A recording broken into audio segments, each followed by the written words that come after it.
3 ചോദ്യം ചോദിക്കുന്നു നബിയെ. ആ 3 ചോദ്യങ്ങളുടെ ഉത്തരം, ശരിയായ ഉത്തരം ഒരു പ്രവാചകനല്ലാതെ മറ്റൊരാൾക്ക് നൽകാൻ കഴിയില്ല. ഇന്നി സായിലുക അൻ സലാസിൻ ലാ യഅലമുഹുന്ന ഇല്ലാ നബിയ്യ. ഒരു നബിക്കല്ലാതെ ഉത്തരം പറയാൻ കഴിയാത്ത 3 ചോദ്യങ്ങളെന്ന് ജൂത പണ്ഡിതനായ അബ്ദുല്ലാഹി ഇബ്നു സലാം റളിയല്ലാഹു അൻഹു പിന്നീട് മുസ്ലിമായി. തങ്ങൾ പറഞ്ഞു, സൽ, നീ ചോദിച്ചോളൂ അബ്ദുല്ലാഹി ഇബ്നു സലാമേ, ചോദിച്ചോളൂ.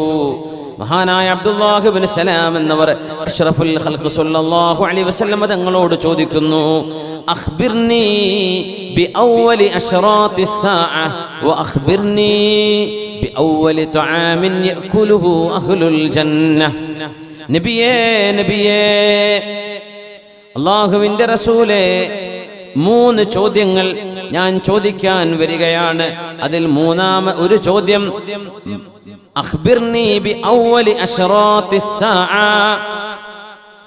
ലോകാവസാനത്തിന്റെ അടയാളങ്ങളിൽ, വലിയ അടയാളങ്ങളിൽ, ഏറ്റവും അരികത്തേക്ക് വരുന്ന അടയാളങ്ങളിൽ ആദ്യത്തെ അടയാളം എന്തായിരിക്കും? 2ാമത്തേത്, സ്വർഗവാസികൾ സ്വർഗത്തിലേക്ക് കടന്നാൽ അവരാദ്യമായി ഭക്ഷിക്കുന്ന ഭക്ഷണം എന്തായിരിക്കും നബിയേ? സ്വർഗവാസികൾ തിന്നുന്ന ആദ്യ ഭക്ഷണം, ഒരു സ്റ്റാർട്ടർ ഉണ്ടാവില്ലേ, ഒരു അപ്പറ്റൈസർ ഉണ്ടാവില്ലേ, ഒരു വെൽക്കം ഡ്രിങ്ക് ഉണ്ടാവില്ലേ? എന്താണ് സ്വർഗവാസികൾ ആദ്യം കഴിക്കുന്നത്? അവ്വലു തആമിൻ യഅകുലുഹു അഹ്ലുൽ ജന്ന. 3ാമത്തെ ചോദ്യം, വമാ ബാലുൽ വലദി യുൻസഉ ഇലാ അബീഹി ഔ ഇലാ ഉമ്മിഹി. എന്താണ് നബിയെ കുഞ്ഞുങ്ങൾ അവരുടെ ഉമ്മയുടെയും ഉപ്പയുടെയും രൂപസാദൃശ്യവും സ്വഭാവ ഗുണങ്ങളും കാണിക്കുന്നത്? ഒരു കുഞ്ഞ് ആണാകുന്നതും പെണ്ണാകുന്നതും എങ്ങനെയാണ്? ഈ 3 ചോദ്യങ്ങൾക്ക് 6ാം നൂറ്റാണ്ടിൽ ഹബീബായ റസൂലുള്ളാഹി തങ്ങളോട് ചോദിക്കപ്പെടുകയാണ്. ജൂത പണ്ഡിതൻ വേദഗ്രന്ഥം പഠിച്ചതിന്റെ പേരിൽ പറഞ്ഞു, ഒരു പ്രവാചകനല്ലാതെ, അള്ളാഹു നൽകുന്ന ഇൽമു കൊണ്ടല്ലാതെ ഇതിന് ഉത്തരം പറയാൻ കഴിയില്ല. റസൂലുള്ളാഹി സ്വല്ലല്ലാഹു അലൈഹി വസല്ലം തങ്ങൾ മറുപടി കൊടുക്കുകയാണ്, അഖ്ബറനി ബിഹിന്ന ജിബ്രീലു ആനിഫാ. ജിബ്രീൽ അലൈഹിസ്സലാം ഇപ്പോൾ എനിക്കതിന്റെ ഉത്തരം വന്ന് പറഞ്ഞു തന്നു. അത് പറഞ്ഞപ്പോ അബ്ദുല്ലാഹി ഇബ്നു സലാം എന്നവരെ പറഞ്ഞു, നബിയെ, നിങ്ങൾക്കറിയുമോ ജൂതന്മാർ മലക്കുകളിൽ ഏറ്റവും വെറുക്കുന്ന മലക്ക് ജിബ്രീൽ അലൈഹിസ്സലാമാണ്. ജിബ്രീൽ അലൈഹിസ്സലാമിനെ ജൂതന്മാർക്ക് ഇഷ്ടമല്ല എന്ന് നബിയെ അങ്ങേക്കറിയില്ലേ? നിങ്ങൾക്കറിയാമത്. ആയത്തിറങ്ങുകയാണ്, قل من كان عدوا لجبريل فإنه نزله على قلبك بإذن الله مصدقا لما بين يديه وهدى وبشرى للمؤمنين. ആരെങ്കിലും ജിബ്രീൽ അലൈഹിസ്സലാമിന് എതിരാണെങ്കിൽ, ജിബ്രീൽ അലൈഹിസ്സലാം ആരുടെയെങ്കിലും ശത്രുവാണെങ്കിൽ, അറിയണം ജിബ്രീൽ അലൈഹിസ്സലാമാണ് ഈ വിശുദ്ധ വചനം ഹബീബിന് ഇറക്കി കൊടുത്തത്. അലാ ഖൽബിക ബിഇദ്നില്ലാഹ്. ഹബീബായ നബിയെ, അങ്ങയുടെ ഹൃദയത്തിലേക്ക് അല്ലാഹുവിന്റെ അനുമതിയോടുകൂടെ ജിബ്രീൽ അലൈഹിസ്സലാം തന്നെയാണ് ഇത് ഇറക്കിയത്. ജൂതന്മാർക്ക് ജിബ്രീൽ തങ്ങളോട് വെറുപ്പുണ്ടായതിൽ പിന്നെ അല്ലാഹു ആ ഒരു വിഷയത്തെ തിരുത്താൻ ഇറക്കിയ ആയത്താണ് സൂറത്തുൽ ബഖറയിലെ 97-ാമത്തെ 98-ാമത്തെ ആയത്തുകൾ. ഏതായിരുന്നാലും അല്ലാഹുവിന്റെ റസൂൽ മറുപടി കൊടുക്കാൻ പോകുന്നു. അബ്ദുല്ലാഹി ഇബ്നു സലാമേ, നിങ്ങൾ ചോദിച്ച ചോദ്യങ്ങൾക്ക് മഹാനായ ജിബ്രീൽ അലൈഹിസ്സലാം എനിക്ക് മറുപടി തന്നു. ഈ പറയുന്ന ഹദീസ് ഇമാം ബുഖാരി തങ്ങൾ സ്വഹീഹിൽ കൊണ്ടുവന്നതാണ്. ഹബീബായ നബി തങ്ങൾ മറുപടി പറയുന്നു, അമ്മാ അവ്വലു അശ്റാത്തിസ് സാഅ, ലോകാവസാനത്തിന്റെ അടയാളങ്ങളിൽ ഏറ്റവും ആദ്യം സംഭവിക്കുന്ന വലിയ അടയാളങ്ങളുടെ ഭാഗമായി വരുന്നത് എന്താണ് എന്നാണ് ചോദ്യം. അതിന് നബി തങ്ങൾ മറുപടി പറയുന്നു, ഫനാറും മിനൽ മശ്രിഖ് തഹ്ശുറുൻ നാസ ഇലൽ മഗ്രിബ്. കിഴക്കൻ രാജ്യത്ത് നിന്ന് ഒരു തീ പുറപ്പെടലാണ്. ആ തീയിന്റെ വരവ് കാരണം അതിന്റെ മുമ്പുള്ള രാജ്യക്കാരെല്ലാം പടിഞ്ഞാറ് ഭാഗത്തേക്ക് ഓടുകയും ഫലസ്തീനിലേക്ക് അഭയം പ്രാപിക്കുന്നവരെ അവരോടും. അങ്ങനെ അർളുൽ മഹ്ശരി വൽ മൻശർ, ഷാം എന്ന് പറയുന്ന പ്രദേശം അല്ലാഹു തആല വിചാരണക്ക് സജ്ജമാക്കുന്ന ഭൂമിയാണെന്ന് ഹബീബായ നബി തങ്ങൾ പറയാറുണ്ട്. യമനിന്റെ ഭാഗത്ത് നിന്ന് പുറപ്പെടുന്ന ഒരു തീ ആളുകളെ ആ തീ മഹ്ശറയുടെ ഭൂമിയിലേക്ക് തെളിച്ചു കൊണ്ടുപോകുമത്രേ.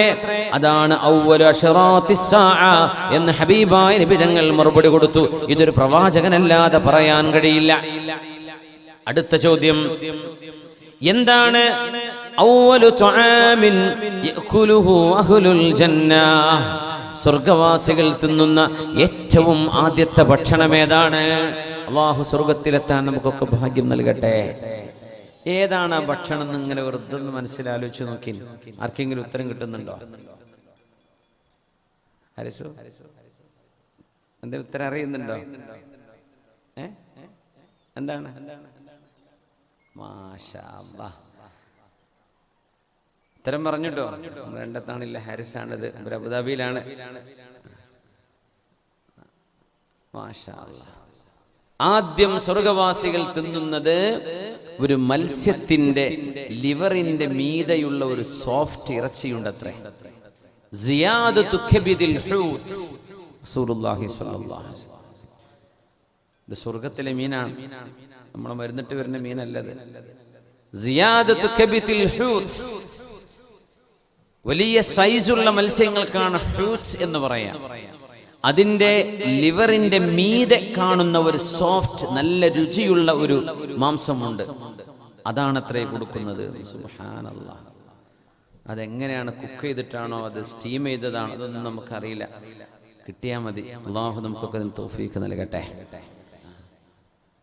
നമ്മൾ ഒരിക്കലും മനസ്സിൽ പോലും ചിന്തിക്കാത്തൊരു ഉത്തരാണിത്. സിയാദത്തു കബിദിൽ ഹൂത്ത്, വലിയ ഒരു മത്സ്യത്തിന്റെ ലിവറിന്റെ മീതെ കാണുന്ന സോഫ്റ്റ് മാംസമാണത്രേ. ഇപ്പൊ സാൽമൺ ഫിഷ് ഒക്കെ പച്ചയിൽ സ്റ്റീം ചെയ്ത് കഴിക്കുന്ന സലഡിലേക്ക് കൂട്ടുന്ന കാണാൻ പറ്റും. പച്ചയിൽ തിന്നാൻ പറ്റുന്ന സ്വർഗവാസികൾക്ക് അല്ലാഹു നൽകുന്നത് ഒരു മത്സ്യത്തിന്റെ കരളിനോട് ചേർന്ന് നിൽക്കുന്ന, ലിവറിനോട് ചേർന്ന് നിൽക്കുന്ന സോഫ്റ്റായ ഒരു ഇറച്ചി കഷ്ണമാണത്രേ. ഇതൊക്കെ ജൂതന്മാർക്ക് അവരുടെ കിതാബിൽ വായിച്ച് പരിചയമുണ്ട്. അതുകൊണ്ടാണ് ജൂത പണ്ഡിതനായ അബ്ദുല്ലാഹി ഇബ്നു സലാം എന്നവർ നബിയെ പരീക്ഷിക്കുകയാണ്. സത്യസന്ധനായ നബിയാണോ, ഇസ്ലാം സ്വീകരിക്കാൻ പോവാൻ. അതിന് മുമ്പ് അദ്ദേഹം ചോദിച്ച ചോദ്യമാണിത്. മൂന്നാമത്തെ ചോദ്യം, എങ്ങനെയാണ് നബിയെ ആൺകുഞ്ഞും പെൺകുഞ്ഞുമാകുന്നത്? ആണും പെണ്ണുമാകുന്നത് എങ്ങനെയാണ്? ഇതൊരു പ്രവാചകനല്ലാതെ പറയാൻ കഴിയില്ല. ഹബീബായ നബി തങ്ങൾ പറഞ്ഞു, ഇദാ വഅമ്മൽ വലദു ഇദാ സബഖ മാഉർ റജുലി മാഅൽ മർഅ നുസിഅൽ വലദ് വഇദാ സബഖ മാഉൽ മർഅതി മാഅർ റജുലി നുസിഅത്തിൽ വലദ്. റസൂലുള്ളാഹി സ്വല്ലല്ലാഹു അലൈഹി വസല്ലം തങ്ങൾ പറയുന്നു, ഒരു കുഞ്ഞിന് ജന്മം നടക്കുമ്പോ ഉമ്മയുടെ ഗർഭാശയത്തിൽ പുരുഷബീജവും സ്ത്രീയുടെ അണ്ഡവും ഇത് രണ്ടുമുള്ള മത്സരത്തിൽ ആരാണോ ആദ്യം മുൻകടക്കുന്നത് അത് പുരുഷബീജമാണെങ്കിൽ പുരുഷബീജമാണ്. ആ പരസ്പരമുള്ള യാത്രയിൽ, മത്സരത്തിൽ ഒന്ന് മറ്റൊന്നിനെ സബഖ് ചെയ്യാന്ന് പറഞ്ഞാൽ രണ്ടും ഒരുമിച്ച് ഓടുമ്പോഴാണ് സബഖ എന്ന് പറയാൻ പറ്റുള്ളൂ. രണ്ടും ഗർഭാശയ ഭിത്തിയെ തുളക്കാനുള്ള ഓട്ടത്തിൽ പുരുഷബീജത്തിന്റെയും സ്ത്രീ അണ്ഡത്തിന്റെയും ഒരുമിച്ചുള്ള യാത്രയിൽ ആരാണോ ആദ്യം മുൻകടക്കുന്നത് അത് പുരുഷന്റേതാണെങ്കിൽ കുഞ്ഞ് ആണായിട്ട് വരുന്നു, അത് സ്ത്രീയുടേതാണെങ്കിൽ കുഞ്ഞ് പെണ്ണായിട്ട് വരുന്നുവെന്ന് ഒരു സ്കാനിങ്ങും ഇല്ലാത്ത കാലത്ത്, ഡയഗ്നോസ് ചെയ്യാൻ പറ്റാത്ത കാലത്ത്, ഗർഭാശയ ഭിത്തിയെ തുളച്ചു കയറുന്ന വിധം സ്പേം സെല്ലുകൾക്ക് യാത്രയുണ്ട് എന്ന് മഹാനായ റസൂലുള്ളാഹി സ്വല്ലല്ലാഹു അലൈഹി വസല്ലം ഇതങ്ങോട്ട് പറഞ്ഞപ്പോ അയാൾ പറഞ്ഞു, അഷ്ഹദു അല്ലാ ഇലാഹ ഇല്ലല്ലാഹ് വ അഷ്ഹദു അന്നക റസൂലുള്ളാഹ്. അങ്ങ് അല്ലാഹുവിന്റെ റസൂലാണെന്ന് ഞാൻ സാക്ഷ്യം വഹിക്കുന്നു നബിയേ. അല്ലാഹു ഏകനാണ്, അവനല്ലാതെ മഅബൂദുൻ ബിഹഖില്ല എന്നും സാക്ഷ്യം വഹിക്കുന്നു. ഇത് പറഞ്ഞപ്പോൾ അദ്ദേഹം ഒരു കാര്യം പറഞ്ഞു, യാ റസൂലല്ലാഹ്, അല്ലാഹുവിന്റെ റസൂലേ, ഇന്നൽ യഹൂദ ഖൗമുൻ ബഹ്ത്. നബിയേ, ഇദാ അലിമു ബിഇസ്ലാമി സയദഊന മിൻ മകാനതി. നബിയെ, ഒരു സംസ്കാരമോ മൂല്യമോ ഇല്ലാത്ത ജനങ്ങളാണ് ജൂതന്മാർ. ഞാൻ മുസ്ലിമായി എന്നറിഞ്ഞാൽ അവരെന്നെ ഇടിച്ചു താഴ്ത്തുന്നത് കാണാൻ കഴിയും. ഫസ്അൽഹും അന്നി, ഞാൻ മുസ്ലിമായ വിവരം അവരോട് പറയുന്നതിന്റെ മുമ്പേ നബിയെ എന്നെ പറ്റിയൊന്ന് ചോദിച്ചു നോക്കിൻ. എന്നിട്ട് ഞാൻ മുസ്ലിമായി എന്ന് പറഞ്ഞാൽ അവരെന്താണ് പറയുന്നത് എന്ന് നിങ്ങളൊന്ന് കേൾക്കിൻ നബിയെ. അങ്ങനെ അബ്ദുല്ലാഹി ഇബ്നു സലാം എന്നവരെ ഹബീബിന്റെ റൂമിന്റെ വാതിലിന്റെ പിന്നിൽ ഒളിച്ചു നിന്നു. സ്വഹാബിമാർ കുറെ ജൂതന്മാരെ വിളിച്ചു കൊണ്ടുവന്നു. ഹബീബായ നബി തങ്ങളുടെ മുമ്പിൽ വെച്ച് തങ്ങൾ ചോദിക്കുകയാണ്.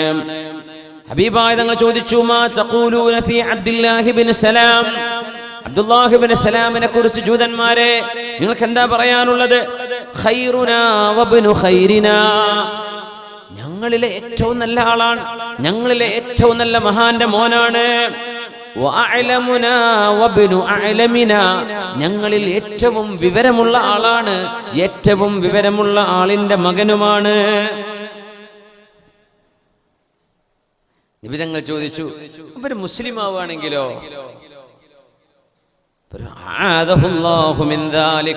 അവര് പറഞ്ഞു, അല്ലാഹ് കാക്കട്ടെ, മുസ്ലിം ആവേ എന്ന് ചോദിച്ചു.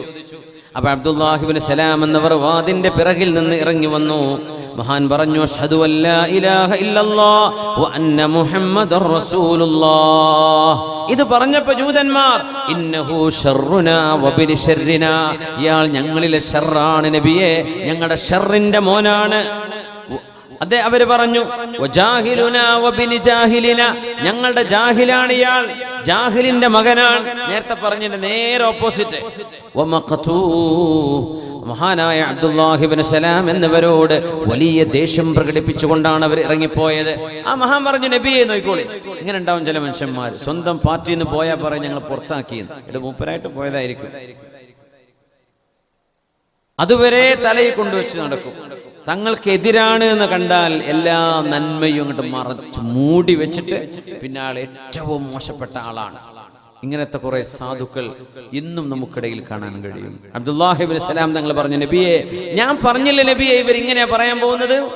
പറഞ്ഞ പോലെ ഹബീബായ നബി തങ്ങളുടെ മുമ്പിൽ വെച്ച് ജൂതനല്ലാതിരുന്നപ്പോ ജൂതനായപ്പോ ചോദിച്ചു, ഭയങ്കര ആളാണ്, മുസ്ലിമായാലോ?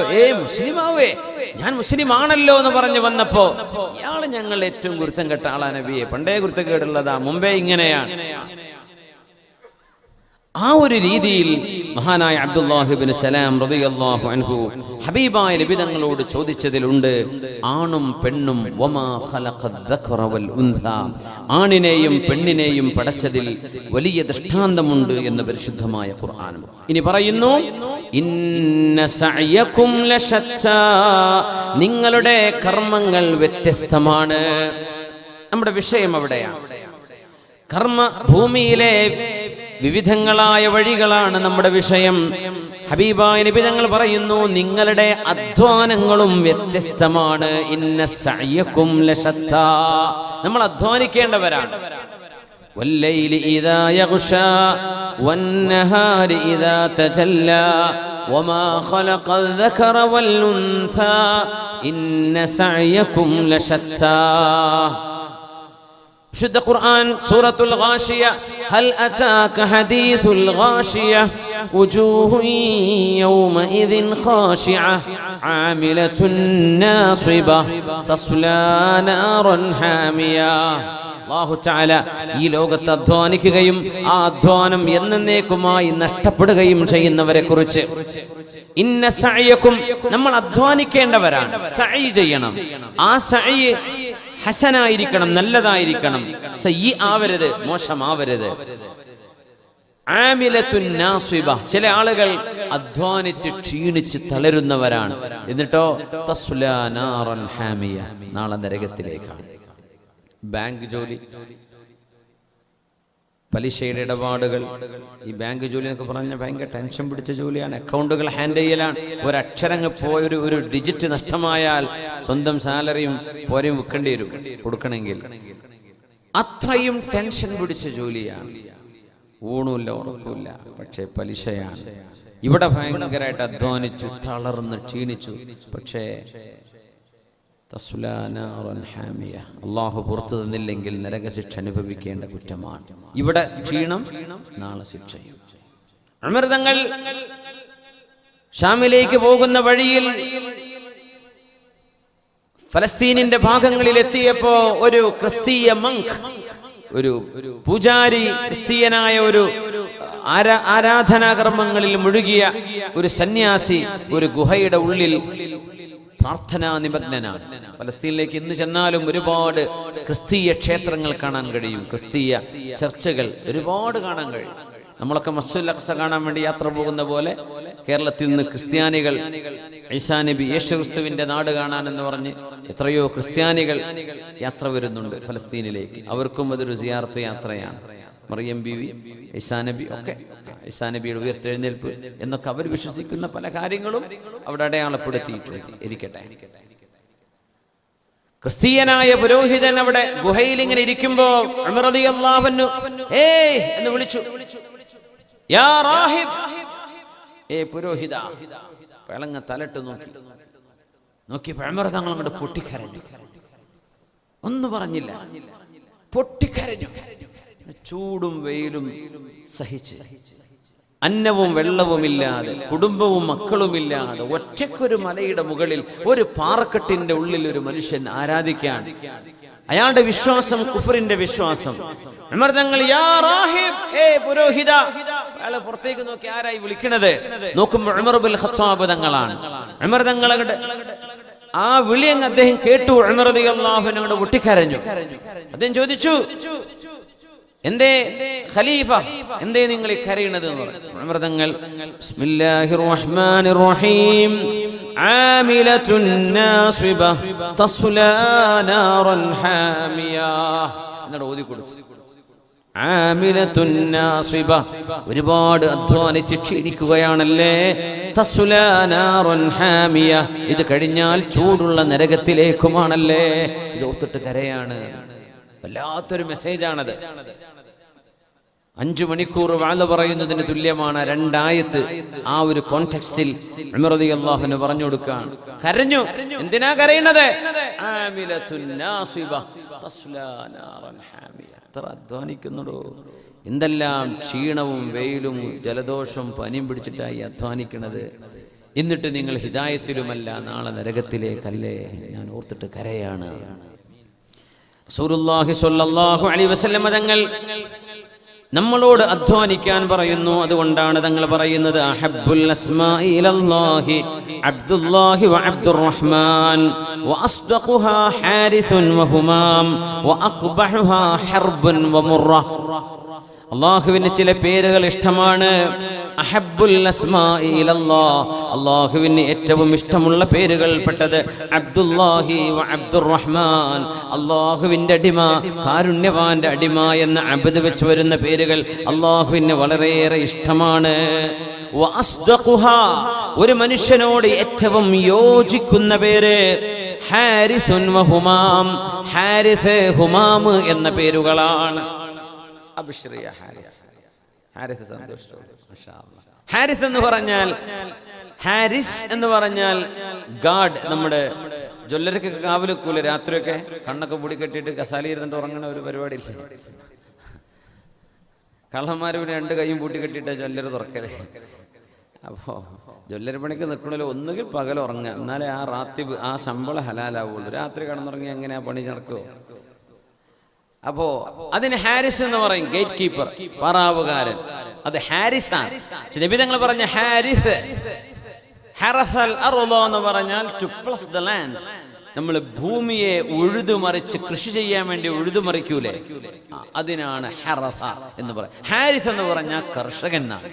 നബി തങ്ങൾ പറയാ ഒരു മനുഷ്യന് യോജിക്കുന്ന പേര് ഹാരിസും ഹുമാമുമാണ്. ഹുമാം എന്ന് പറഞ്ഞാൽ നല്ല മനക്കരുത്തുള്ള ആള്, എപ്പോഴും ഒരു ഹിമ്മത്ത്, ഏതൊരു കാര്യവും ചെയ്യാൻ മുന്നിട്ടിറങ്ങുന്ന ആളുകള്. ആ ഒരു സ്വഭാവം, ആ പേര് ഹുമാം, ഹാരിസ്, ഇത് രണ്ടും മനുഷ്യനോട് യോജിക്കുന്ന പേരാ. എന്തെന്നറിയോ? ഒരു നിലം ഉഴുതുമറിക്കുന്ന പോലെ ജീവിതത്തിന്റെ കർമ്മഭൂമിയിൽ ഉഴുതുമറിക്കേണ്ടവനാണ് മനുഷ്യൻ. അധ്വാനിക്കണം. മനുഷ്യൻ അധ്വാനിക്കേണ്ടവനാണ്. അധ്വാനത്തിലേക്ക് സൂചിപ്പിക്കുന്ന പേരാണ് ഹാരിസ്, അതുപോലെ ഹുമാം. അതുകൊണ്ട് ഏറ്റവും സത്യസന്ധമായ പേര് ഹാരിസും ഹുമാമുമാണെന്ന് റസൂലുള്ളാഹി സ്വല്ലല്ലാഹു അലൈഹി വസല്ലം. വഅഖ്ബഹുഹാ, പേരുകളിൽ ഏറ്റവും മോശമായത് ഹർബുൻ വ മുറ. മുറ എന്ന് പറഞ്ഞ കയ്പുള്ളത്, ഹർബ് എന്ന് പറഞ്ഞ യുദ്ധം. അന്നൊക്കെ ഹർബ് എന്നൊക്കെ പേരുടെ യുദ്ധം, ഒരാളുടെ പേര് അതാ യുദ്ധം. അബൂ സുഫിയാൻ എന്നിവരുടെ വാപ്പാന്റെ പേര് ഹർബ് എന്നാണല്ലോ. അബൂ സുഫിയാൻ ഇബ്നു ഹർബ് റളിയല്ലാഹു അൻഹു. യുദ്ധം എന്ന പേര്. അന്ന് വെറും യുദ്ധം, അടിയും കൊലയാണ്, വേറൊന്നുമില്ല. മുറ എന്ന് പറഞ്ഞ കയ്പ്, മനുഷ്യന് ഇഷ്ടമില്ലാത്ത സാധനമാണ്. വെറുപ്പുണ്ടാക്കുന്നത്, ചോരച്ചൊരിച്ചിലുണ്ടാക്കുന്നത്, കലാപങ്ങൾ ഉണ്ടാക്കുന്നത്, വൈരാഗ്യമുണ്ടാക്കുന്നത്, ആ പേരുകളൊക്കെ അള്ളാഹ്ക്ക് വെറുപ്പാണ്. അള്ളാഹ്ക്ക് ഇഷ്ടമുള്ള പേര് അബ്ദുള്ള, അബ്ദുറഹ്മാൻ. പിന്നെ തസമ്മു ബിഅസ്മാഇൽ അംബിയ, അംബിയാഇന്റെ പേരുകൾ നിങ്ങൾ വെക്കണമെന്ന് തങ്ങൾ പറയുന്ന വേറെ ഹദീസ്. പക്ഷേ മനുഷ്യനോട് യോജിക്കുന്ന പേര് ഹാരിസും ഹുമാമുമാണ്. അതിന് കാരണം പറയുന്നത് ഇന്ന സഅയകും ലശത്ത, നിങ്ങൾ കർമ്മഭൂമിയിൽ ഇറങ്ങേണ്ട ആളുകളാണ്. വെറുതെ ഇരുന്നാലൊന്നും സ്വർഗം കിട്ടൂല. അധ്വാനിക്കന്നെ വേണം.